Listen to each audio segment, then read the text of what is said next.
Prometo lealtad a la Biblia, la santa palabra de Dios, y la haré lámpara a mis pies y lumbrera a mi camino. Guardaré sus palabras en mi corazón para no pecar contra Dios, porque nunca se apartará de mi boca este libro inspirado por Dios, más penetrante que espada de dos filos, para servir y engrandecer al reino y a la nación donde Dios me hizo nacer. Amén, amén. Y con un fuerte aplauso yo les pido que recibamos a todas esas personas que nos escuchan, donde quiera que se encuentren, sean bienvenidas. Amén. Quiero hablarles de lo más importante que existe y que sobre eso no hay otra cosa más importante, el por qué nosotros estamos en esta tierra. Y he titulado el día de hoy, lo que es mejor, diga, lo que es mejor y lo que es necesario. Y muchas veces nos encontramos en medio de este cruce de calles. ¿Qué escojo yo hacer? ¿Escojo lo que es mejor o escojo lo que es necesario? ¿Qué prefiere hacer usted o qué prefiere escoger usted? ¿Lo que es mejor o lo que es necesario? Pero aclaremos bien esto. Lo que es mejor, hay que ver para quién es mejor eso. Y lo que es necesario, para quién es necesario eso. Nosotros como humanos, como personas, no tomamos decisiones en base a qué. En base a qué no se toman las decisiones, sino que nosotros tomamos decisiones en base a quién. ¿Verdad que así somos? Así es nuestra naturaleza. Para hacer algo bueno, primero miramos a quién. Para hacer algo malo, también miramos a quién. Para hacer algo que es necesario, también miramos a quién. O sea, nosotros siempre, antes de hacer algo, siempre miramos a quién o quién se beneficia con eso, ¿verdad? Cuando miramos lo que dice, lo que es mejor, regularmente o la mayor parte de las veces es lo que es mejor para mí. Lo que es mejor para mí. Pero lo que es mejor para mí no necesariamente es lo necesario para el bien de las demás personas, ¿verdad? Para mí puede ser muy bueno, pero no es lo necesario para las demás personas. Amén. Y vamos a ir a Filipenses capítulo 3, del verso 13 al 17. Filipenses capítulo 3, verso 13 al 17. Yo quiero que lo leamos todos juntos, por favor. Tenemos los medios, entonces aprovechémoslo. Leamos juntos, por favor. La palabra de Dios se lee honrando el nombre del Padre, del Hijo y del Espíritu Santo. Leamos juntos. Hermanos, yo mismo no pretendo haberlo ya alcanzado, pero una cosa hago, olvidando ciertamente lo que queda atrás y extendiéndome a lo que está delante. 14. Prosigo a la meta, al premio del supremo llamamiento de Dios en Cristo Jesús. Así que todos los que somos perfectos, esto mismo sintamos, y si otra cosa sentís, esto también os lo revelará Dios. Pero en aquello a que hemos llegado, sigamos una misma regla, sintamos una misma cosa. Hermanos, sed imitadores de mí, y mirad a los que así se conducen según el ejemplo que tenéis en nosotros. Imagínense, ¿quién es Pablo? ¿Quién era Pablo? Pablo fue quizá el apóstol con más renombre, fama de este tiempo, que escribió el 90% del Nuevo Testamento. A él, que nosotros, si él viviera en ese tiempo, lo tendríamos casi como Dios quizá, por todo lo que hizo, por todas las señales, por su valentía, la valentía de Pablo, que se fue al mar y no le importó el tiempo, el barco se hundió y él nadó hacia la otra isla con tal de llevar el objetivo de su vida, que era predicar el evangelio de Jesús a esas personas que no eran solo los israelitas, sino que también eran los gentiles, ¿verdad? Él tenía un propósito, él tenía un objetivo claro. Y Pablo dice, yo mismo no pretendo haberlo ya alcanzado, pero una cosa hago, dice, olvidando ciertamente lo que queda atrás y extendiéndome a lo que está adelante. Prosigo a la meta, al premio del supremo llamamiento de Dios en Cristo Jesús. Escuche, Pablo nos enseña una de las lecciones más importantes de nuestra vida. Dice, no pretendo yo ya haberlo alcanzado. ¿Por qué dice eso Pablo? Porque Pablo está consciente de que ya ha hecho mucho. Pablo está consciente de que él ya ha hecho mucho y que los demás quizás no han hecho nada. Y muchos tenían a Pablo como un ejemplo y decían, yo voy a trabajar para ser como Pablo. Entonces, él les dice, tranquilos, sí está bien, sean imitadores míos. Porque yo hago lo que Dios me dijo que hiciera. Pero yo mismo, que ustedes piensan que yo ya lo alcancé todo y que ya no hay nada más para mí, yo les digo, momento, yo no lo he alcanzado todo ya. Todavía me falta mucho que hacer. Pero una cosa hago, dice, ¿qué dice Pablo? Dejo atrás todo el pasado y prosigo adelante, al frente, a la meta, al supremo llamamiento, ¿verdad? 1 Corintios 9:24, por favor, todos juntos. Lo vamos a leer en la Biblia de las Américas. Dice la palabra, ¿no sabéis que los que corren en el estadio, todos en verdad corren, pero solo uno obtiene el premio? Corred de tal modo que ganéis. Y Pablo nos dice una de las más grandes lecciones. Dicen, ¿ustedes sabían que los que están en el estadio están corriendo? ¿Ustedes sabían que de verdad están corriendo? O sea, ¿ustedes miran que los que están corriendo de verdad están corriendo? ¿Será que esa es la lección? O sea, es obvio que los que están corriendo, ¿qué están haciendo? O sea, esa no es la lección. La lección importante es, todos en verdad corren, pero solo uno obtiene el premio. Corred de tal modo que ganéis. Y mire que estas son una de las cosas más importantes que como iglesia y como hijos de Dios hemos descuidado. Los padres le dicen a los hijos, ¿qué le dicen los padres a los hijos? Cuando van a hacer algo y no ganan, no se preocupen, tranquilos, no se pongan tristes. Lo importante es que ustedes estuvieron ahí. Lo importante es que hicieron su mejor esfuerzo. Mentira. Estamos creando una generación mediocre, una generación acostumbrada a perder, una generación que no le da la gloria a Dios. Los únicos que le dan la gloria a Dios, ¿quiénes son? Los que cuando reciben un premio, cualquiera que sean, dice, esto es para la gloria de Dios. Pero ¿será que el que perdió puede decir, esto es para la gloria de Dios? El que perdió es deshonra para Dios. Tenemos que ser hijos de Dios, vencedores, ganadores, para que le podamos dar la gloria a Dios. La única manera para quitarle la tristeza a alguien que perdió, ¿cuál es? No es dándole un premio, mira, tené esto porque perdiste, anda, distraete para que se te quite la tristeza. La única solución para quitarle la tristeza a alguien que perdió es que esa persona que perdió gane. Y no podemos nosotros seguir tolerando las pérdidas en el reino. Es que se fueron las personas porque no les gustaba cierta cosa. ¿Qué pasó?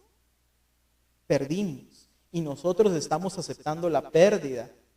Es que se fueron para otro lugar porque ahí sí se escucha bonito. El culto se escucha bonito, ¿verdad? Dios a sus hijos siempre le pide lo mejor. Y que ganemos y seamos vencedores. ¿En qué áreas de nuestras vidas? En todo. La Biblia dice, y todo lo que haces te saldrá bien. Procura hacer lo mejor, ¿verdad? Entonces nosotros tenemos que procurar con todas nuestras fuerzas darle honra, diga honra, gloria. ¿A quién? ¿Cómo usted le da gloria al Señor? ¿Qué significa la gloria en la Biblia? Riqueza. La riqueza. ¿Se recuerdan que la reina de Saba viajó desde Saba para ver la gloria de Salomón? ¿Y cuál era la gloria de Salomón? La riqueza. Él fue el rey más rico y más próspero. ¿Por qué? Por la sabiduría. Porque pidió, en vez de riquezas, pidió sabiduría. Y la sabiduría imperdiblemente trae riqueza. Porque pensamos bien. ¿Qué necesita usted para darle honra al Señor entonces? Necesita sabiduría. Pero para darle honra al Señor, usted necesita ganar. ser bueno en lo que usted hace, ser el mejor en lo que hace para poderle dar esa honra al Señor. Usted le está honrando con eso. Y para darle gloria al Señor, usted tiene que empezar a generar, empezar a hacer más con lo poco que tiene y hacer más y más. Y el Señor dice que Él es el Dios que da la inteligencia o la habilidad a sus hijos para que hagan las riquezas. A Dios le interesa que nosotros salgamos de la pobreza, porque si nosotros seguimos en la pobreza, no vamos a poder ayudar a ese pueblo que se está muriendo de hambre allá afuera. No vamos a poder darle vestido a esas personas que están muriendo de frío en estos tiempos. Dios necesita hijos suyos en esta tierra que ayuden a este mundo que se está perdiendo, pero necesitamos darle lo mejor al Señor. Segunda de Timoteo, capítulo 4, versos 7 y 8. Leamos juntos, por favor. Segunda de Timoteo 4, 7. He peleado la buena batalla, he acabado la carrera, he guardado la fe. Antes de pasar al segundo verso, llevemos un orden. Primero Pablo dice, hey, yo no pretendo ya haberlo alcanzado todo. Ciertamente, dejando atrás todo el pasado, prosigo adelante a la meta del supremo llamamiento, ¿verdad? Entonces Pablo está en ese tiempo y dice, tranquilos, no he llegado, todavía me falta, ¿sí? Después dicen que la vida es una carrera, porque los que están en el estadio, ¿qué dicen? Están corriendo, pero dice que no procuremos nosotros correr, sino que procuremos ganar. Entonces esa era la vida de Pablo y que les estaba enseñando a los demás que tenían que hacer. Pero él, después de haber corrido, ¿qué pasó? Ganó.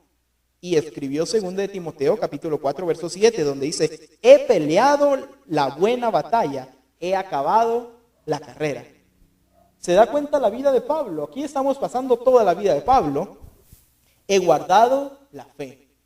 Diga, tengo que guardar la fe aunque haya peleado una batalla. Usted tiene que guardar su fe, no prostituir su fe, no ceder a sus principios, a la palabra de Dios que usted tiene guardada en su corazón para que usted no peque contra ella. He acabado la carrera. Ahí Pablo dice ya, ahora sí, ya he acabado la carrera. El verso 8, leámoslo. Por lo demás, me está guardada la corona de justicia, la cual me dará el Señor juez justo en aquel día, y no solo a mí, sino también a todos los que aman su venida. Diga conmigo, tengo que amar la venida del Señor. ¿Por qué le digo que repita esto? Porque cuando usted ama la venida del Señor, usted sabe que en cualquier momento Él viene, y que viene para encontrarlo usted trabajando y dando lo mejor de usted. Entonces Pablo dice, he acabado, ya peleé la batalla y he corrido la carrera. Y ya solo me está esperando mi premio que está allá en la eternidad y en el cielo, ¿verdad?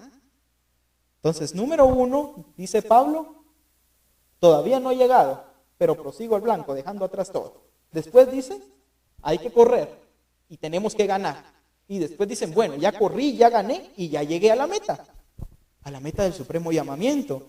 Y sigue diciendo en 2 Corintios, capítulo 12, verso 2 al 4. Leamos juntos, por favor. 2 Corintios, capítulo 12, verso 2 al 4. Conozco a un hombre en Cristo que hace 14 años, si en el cuerpo, no lo sé, si fuera del cuerpo, no lo sé, Dios lo sabe. Arrebatado ¿hasta dónde? Hasta el tercer cielo. Entonces la lógica humana nos dice que si Pablo dice que hay un tercer cielo por lógica humana, hay un segundo cielo y un primer cielo, ¿correcto? Verso 3, 12:3. Y conozco a tal hombre, si en el cuerpo o fuera del cuerpo, no lo sé, Dios lo sabe. Verso 4, que fue arrebatado al paraíso, donde oyó palabras inefables que no le es dado al hombre expresar. Verso 2. Conozco a un hombre en Cristo que hace 14 años, si en el cuerpo no lo sé, si fuera del cuerpo no lo sé. Dios lo sabe, fue arrebatado hasta el tercer cielo. Y conozco a tal hombre, si en el cuerpo, fuera del cuerpo no lo sé, Dios lo sabe, que fue arrebatado al paraíso, donde oyó palabras inefables que no le es dado al hombre expresar. Pablo está hablando de sí mismo y está diciendo que él de repente estaba dormido, de repente estaba caminando cuando sintió que lo arrebataron. ¿Y se lo llevaron a dónde? Al paraíso, al tercer cielo. Y ahí le hablaron a Pablo palabras que dice que el hombre no puede expresar. Y Pablo dice, es que no sé si me arrebataron en el cuerpo o fuera del cuerpo, no lo sé, Dios lo sabe, yo no sé cómo pasó, lo que sí sé es que me arrebataron y me llevaron al tercer cielo. Ahora le pregunto, ¿cómo estaba Pablo en ese momento? Pablo en ese momento, él ya había dicho, he peleado la batalla y he corrido la carrera y ya gané. Y dijo Pablo, bueno, como yo ya gané, de plano que me arrebataron por eso, ¿verdad? Y me fui al cielo. Ahora le pregunto a usted, ¿usted ya llegó? ¿Sí o no? Después, el segundo paso era el que decía que los que corremos en un estadio de verdad estamos corriendo, pero tenemos que. Ahora yo les pregunto, ¿ya ganaron? ¿Ya ganamos? Ahora les pregunto, ¿estamos corriendo o no estamos corriendo? ¿Pero están corriendo o ya nos acostumbramos a correr pero no ganar nada nunca? Estar corriendo de arriba para abajo pero al final solo pérdidas somos. ¿Cuánto tiempo llevamos acá y qué hemos hecho en realidad? O sea, yo pienso que estamos muy mal, graves. Tenemos que correr pero tenemos que ganar. Si no, solo vamos a perder energía eléctrica, gasolina, todo. Si la Biblia no es mágica, la Biblia se traduce al hombre de hoy. Tenemos que correr, pero, dice Pablo, de modo que ustedes ganen. Entonces, por lo menos ya nos ubicamos dónde estamos, ¿verdad? ¿Dónde estamos? Estamos corriendo, ¿verdad? Ahora lo que nos falta es procurar, así como dice Pablo, ¿procurar qué? Ganar, tener objetivos claros. Porque si nosotros no tenemos ningún objetivo, jamás nos vamos a dar cuenta si estamos bien o estamos mal. Tenemos que correr de modo que ganemos. Pero si ni sabemos por qué estamos corriendo, solo estamos haciendo las cosas porque la religión dice que hagamos las cosas, tenemos que tener un objetivo claro y conciso de lo que estamos haciendo. Entonces, ahí estamos en ese paso, ¿verdad? Luego, Pablo dice, me di cuenta que no he llegado. Después dice, como no he llegado, empiezo a correr. Y después llega el punto en que dice, ya llegué. Ya hice lo que Dios me dijo que hiciera. Y Pablo era un hombre entendido en los tiempos, que sabía cuál era su propósito. ¿Cuál era el propósito de Pablo? Dejar establecida la palabra de Dios en los pueblos más importantes para que esas iglesias se autodefendieran y siguieran predicando el evangelio de Jesús. Y después él se encargaba de escribirles constantemente. Él no estaba supervisándolas, siguiendo de aquí a allá. Él las estableció y les escribía por medio de las epístolas, ¿verdad? Y él dijo, bueno, yo ya hice lo que Dios me mandó a hacer en esta tierra. Ahora ese es otro punto importante. ¿Será que usted siquiera tiene la idea de para qué está en esta tierra? Porque si usted no tiene esa idea, ¿cuál va a ser su meta? O sea, si usted no sabe para qué está en esta tierra, o sea, hay que empezar por ahí antes de empezar a correr. Usted no puede correr sin saber de qué se trata esto. Tenemos que correr con un objetivo claro. Porque si corremos y corremos, nos vamos a desahuciar, porque corremos y nunca sentimos realización, porque no sabemos qué queremos en la vida. Tenemos que empezar a saber qué queremos en la vida para saber cuándo lleguemos. Yo siempre les decía, ¿verdad? El que no sabe para dónde va, cualquier camioneta lo lleva, ¿verdad? Usted se para en la parada y el primero que venga, ese lo lleva. Pero ¿verdad que cuando sabemos a dónde vamos, tenemos que caminar más? Porque a dónde vamos, no donde quiera pasan esos buses. Y si ya estamos donde pasan, no es uno tras otro que viene. Yo lo tengo que esperar. Cuando yo sé qué es lo que quiero, la vida me va a costar más, porque yo sé qué quiero. Pero los que no saben qué quieren en la vida, es una vida fácil. Cualquier oferta de dinero que venga la agarran, porque no tienen un destino, no tienen un propósito claro. Pablo dice, bueno, yo ya llegué. ¿Usted quiere, así sinceramente, decir eso algún día? Yo ya llegué. Y todavía me quedan fuerzas. Yo ya cumplí mi sueño. Ya cumplí lo que siento que Dios me dijo que hiciera en esta tierra. ¿Le gustaría llegar? ¿O le gustaría morirse sin saber qué hizo en la tierra? Qué triste, ¿verdad? Eso es lo más triste que le puede pasar a una persona. Estar a punto de morir y no tener un gramo de satisfacción por su vida. Su vida no significó nada en esta tierra, cuando Dios dio su vida por cada uno de nosotros para que ganáramos, ¿verdad? Entonces Pablo dice, yo ya llegué, qué bonito, ya llegué. Lo arrebatan a Pablo y él ya había hecho lo que tenía que hacer en esta tierra. Pero dice Filipenses capítulo 1, verso 22 y 26. Yo quiero que lo lea conmigo, por favor, que se escuche su voz. Filipenses 1, 22 al 26, verso 22. Mas si el vivir en la carne resulta para mí en beneficio de la obra, diga beneficio. Mas si el vivir en la carne resulta para mí en beneficio de la obra, no sé entonces qué escoger. Pablo dice ahí, ¿ve? No sé entonces qué escoger. ¿Le ha pasado? Que no sabe qué escoger. Porque los dos son buenos o los dos son malos. O... Uno, ¿cuándo es cuando escoge? Lógicamente, cuando uno escoge es cuando tiene dos opciones y las dos son buenas, ¿verdad? O las dos son malas y tengo que escoger la menos peor, ¿verdad? Entonces Pablo dice, si las dos son buenas, ¿qué voy yo a escoger? Y dice Pablo, porque de ambas cosas estoy puesto en estrecho, teniendo deseo de partir y estar con Cristo, lo cual es muchísimo mejor. Si yo le pregunto en esta hora, y esto va a definir muchas cosas que usted tiene que entender, si yo le pregunto, si hoy Dios le da la oportunidad de irse con Él y de solo cerrar sus ojos y ya estar allá en su presencia, ¿cuántos de los que estamos acá diríamos, sí, Señor, yo me apunto? Y así, y Pablo estaba en esa opción, ¿sí? Qué bonito, ¿verdad? Qué fácil. Escuche, Pablo dice aquí, teniendo deseo de partir, o sea, Pablo estaba en la tierra teniendo el gran deseo de irse ya. Pablo tenía el gran deseo de partir, de irse con Cristo, lo cual es muchísimo mejor. ¿Qué dijo Pablo en el verso anterior? Porque él no se puede contradecir, uno no se puede contradecir. Uno no puede decir, yo amo a mis hijos y quererse ir al cielo, ¿verdad? Eso es contradictorio. Dice Pablo, lea conmigo, mas si el vivir en la carne resulta para mí en beneficio de la obra, escuche, ¿beneficio de quién? O sea que era beneficio de la obra y no de Pablo. Si Pablo se beneficia, la obra pierde. Y si la obra pierde, Pablo se beneficia. Porque de ambas cosas estoy puesto en estrecho, teniendo deseo de partir y de estar con Cristo, lo cual es muchísimo mejor. Lo cual es muchísimo mejor ¿para quién? Para Pablo. Porque allá no hay ni más tristeza, ni más llanto, ni más dolor, ni más ansiedad, ni más pobreza, ¿verdad? Pero ¿para quién es bueno eso? Para uno. Los que levantamos nuestra mano, ¿en quién estaban pensando? Solo en uno. Estábamos pensando egoístamente. Estábamos pensando egocéntricamente. Si yo recibo el beneficio de irme para allá, ¿quién pierde? La obra. 1:24.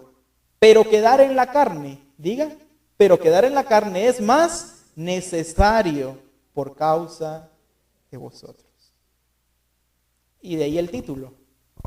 ¿Qué es lo mejor y qué es lo necesario, verdad? ¿Qué tenemos que escoger moralmente y por salud mental? ¿Lo que es mejor o lo que es necesario? Lo que es necesario. Porque lo que es necesario no precisamente me va a hacer tanto bien a mí, pero sí va a bendecir una obra. Y confiado en esto, escuche, Pablo dice, y confiado en esto, sé que quedaré, que aún permaneceré con todos vosotros para vuestro provecho y gozo de la fe. Dios le da a escoger a Pablo, porque Dios se lo llevó. Y le da la opción a Pablo. Pablo, ¿qué dices? Tú ya acabaste, tú ya llegaste, porque Pablo no podía ser mentiroso porque era un apóstol del Señor. No podía ser mentiroso porque está en la Biblia, y lo que está en la Biblia Dios lo inspiró. Dios no iba a dejar ni una coma de mentira en la Biblia. Entonces, si Pablo dice que él tuvo la opción de escoger quedarse o escoger irse, es porque así fue, y eso no está en duda. Y confiado en esto, sé que quedaré. ¿Dónde?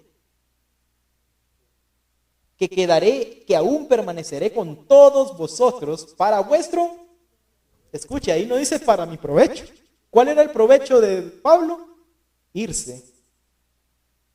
Pero en vez de él aprovecharse, deja que los demás se aprovechen de él. Y gozo de la fe. Leamos el 26.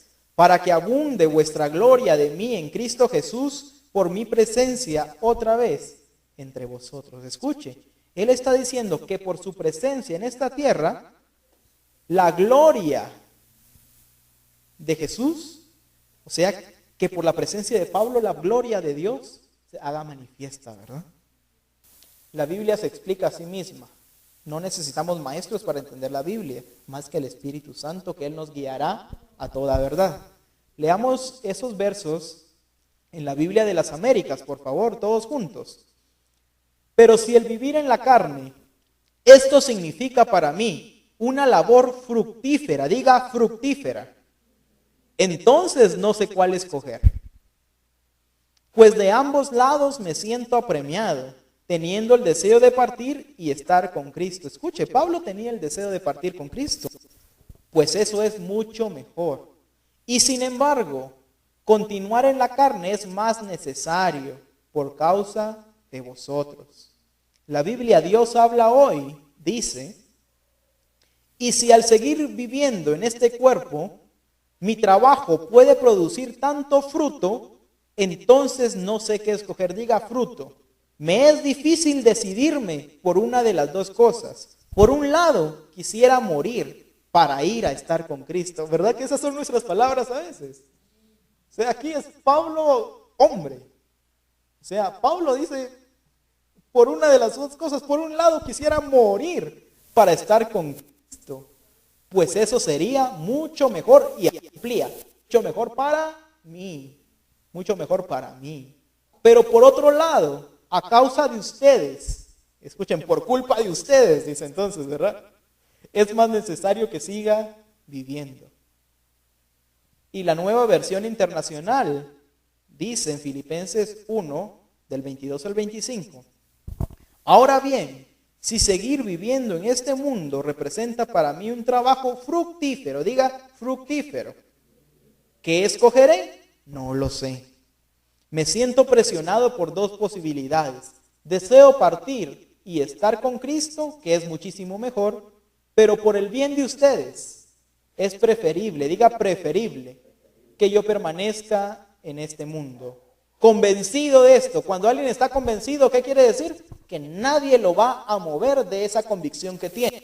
Convencido de esto, sé que permaneceré y continuaré con todos ustedes para contribuir, diga contribuir, a su jubiloso avance en la fe.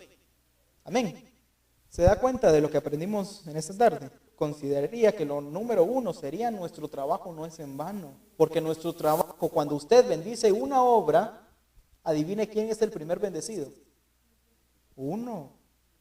Porque cuando usted bendice al ministerio, ¿quién está dentro del ministerio? Usted va a ser el principal bendecido. Y cuando usted bendice una obra, se bendice principalmente a usted. Y la Biblia dice que cuando usted es bendecido, su familia será bendecida y todo lo que sus manos toquen recibirán bendición y serán benditos. O sea, necesitamos entender que no podemos decir que ya lo alcanzamos, ¿verdad? Entonces, usted tiene que, número uno, saber cuál es el propósito de su vida. ¿Para qué nació? ¿Cuál es su propósito? Eso es como lo primordial que usted tiene que saber. Pedirle a Dios. Y ahí entra ya la oración y el ayuno, ¿verdad? Para saber la voluntad de Dios tenemos que hablar con Él. No hay otra manera de saberlo. ¿Y cómo más o menos usted puede saber cuál es el propósito de su vida? Usted sabe que existen las habilidades, los dones. Por ahí empiece. Mire cuáles son sus habilidades para que usted es bueno. ¿Por qué vamos a esforzarnos en hacer algo que no nos sale, que no nos gusta, cuando podemos perfeccionar lo que sí nos gusta y lo que nos sale bien y ser bueno en eso? Así va a tener algo para darle la gloria y la honra a Dios con eso que usted hace. ¿Correcto? Necesitamos quitar ese espíritu de egoísmo de estar pensando solo en uno. ¿En qué me beneficio yo? ¿Qué gano yo? ¿Qué me sale mejor a mí? Todo se trata de yo ahora. Hemos creado una iglesia egocéntrica, una iglesia que solo el yo es lo que importa. ¿Cómo estoy yo mejor? ¿Qué me queda mejor a mí? Es tiempo de regresar a ser esa iglesia cristocéntrica, que sea Él lo que importa en nuestras vidas y así poder decir un día, como dijo Pablo, he peleado la batalla y he guardado la fe. Ahora solo me toca esperar, pero no porque ya llegué voy a decir, Señor, llévame porque ya, sino que, Señor, ya llegué. Gracias por haber cumplido en mí el deseo que yo tenía, mi propósito, pero no me lleves todavía tengo mucho que dar, ¿verdad? Cierre sus ojos ahí donde está, incline su cabeza, por favor. Cuando usted inclina su cabeza en señal de respeto a la presencia de Dios, porque la palabra de Dios dice que cualquier lugar donde estén reunidos 2 o 3 personas en su nombre, ahí está Él en medio de ellos. Así que inclinamos nuestra cabeza representando que Dios está en medio de nosotros y como es Dios, le debemos respeto, aunque no creamos en Él. Señor, gracias por permitirnos en esta tarde poder haber hecho entender a nuestra mente y a nuestro corazón que es mucho lo que falta por hacer y que no podemos seguir perdiendo el tiempo, Señor. Necesitamos que nos des, Señor, metas claras y definidas para poder calificar lo que estamos haciendo en esta tierra, Señor. Yo te pido, como un favor personal, amparado en la sangre de Jesús, Señor, que nos limpió y nos compró.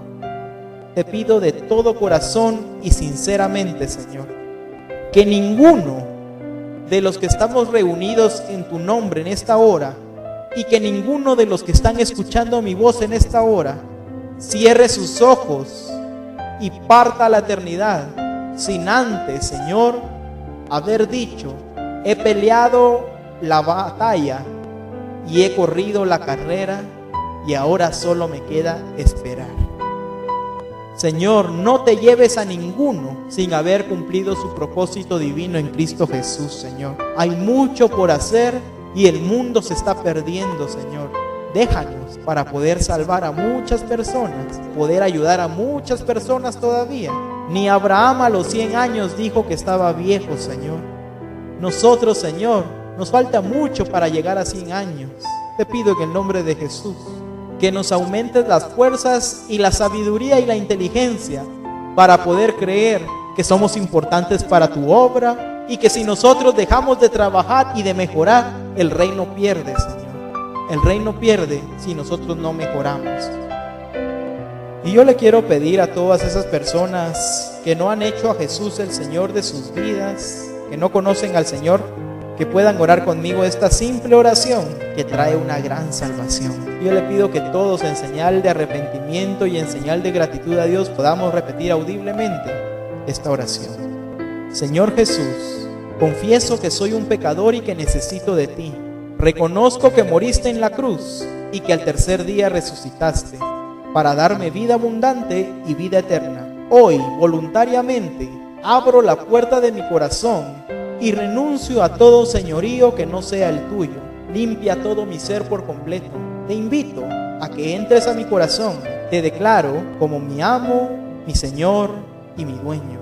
Ayúdame a serte fiel todos los días de mi vida, porque ahora soy hijo de Dios y Él es mi Padre. Y si muero hoy, iré contigo. Amén. Démosle un fuerte aplauso a Él. Amén.